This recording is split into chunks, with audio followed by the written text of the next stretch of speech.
فرعون ٹیکنالوجی اور سائنس میں ہم سے بہت آگے تھا۔ یہ 7,000 سال قبل 700 کلومیٹر دور سے 1 کروڑ پتھر مصر لے کر آیا۔ ہر ایک پتھر 25 سے 2800 ٹن وزنی تھا۔ اللہ اکبر! یہ ایک ون پیس میں تھا اور یہ پہاڑ سے چوڑائی میں کاٹا گیا تھا۔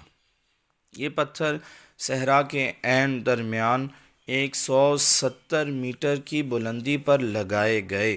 اللہ اکبر! قدیم مصری آرکیٹیکٹ نے 8,000 سال قبل ایسا ڈیزائن بنایا جو ہر طرف سے بند بھی تھا، لیکن بندش کے باوجود اندر سورج کی روشنی بھی آتی تھی۔ اندر کا درجہ حرارت کی اگر بات کریں تو وہ باہر کے ٹمپریچر سے کم تھا۔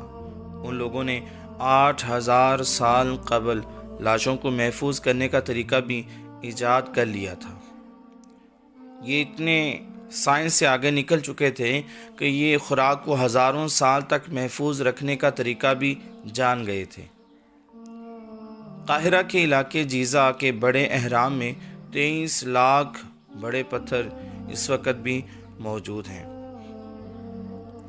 سروے کے مطابق ابو الہول دنیا کا سب سے بڑا ون پیس اسٹرکچر ہے، اور یہ لوگ جانتے ہیں کہ شہد دنیا کی واحد خوراک ہے جو کبھی خراب نہیں ہوتی۔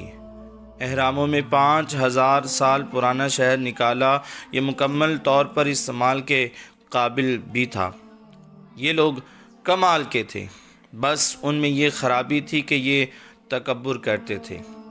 اسی لیے ان لوگوں نے خالق کائنات کو یکتا ماننے سے انکار کیا۔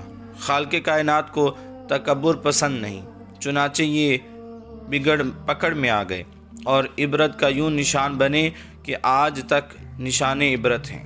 جس نے خود خالق کائنات کے لیے جھکنا سیکھ لیا اور قانون فطرت کو سمجھ لیا، اس پر عمل پیرا ہو گیا، وہی علم والا ہے۔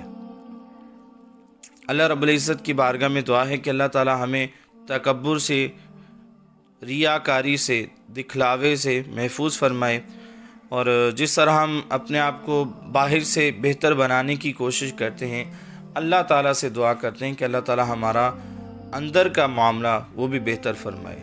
جیسے باہر دکھیں ویسے ہی اندر سے دکھیں۔ پیغام اچھا لگے، ویڈیو اچھی لگے تو اس کو شیئر کیجئے، اور اس کو چینل کو حوصلہ افزائی کے لیے سبسکرائب کیجئے گا، لائک کیجئے گا۔ اللہ تعالیٰ آپ کو جزائے خیر عطا فرمائے۔ جزاکم اللہ خیرہ۔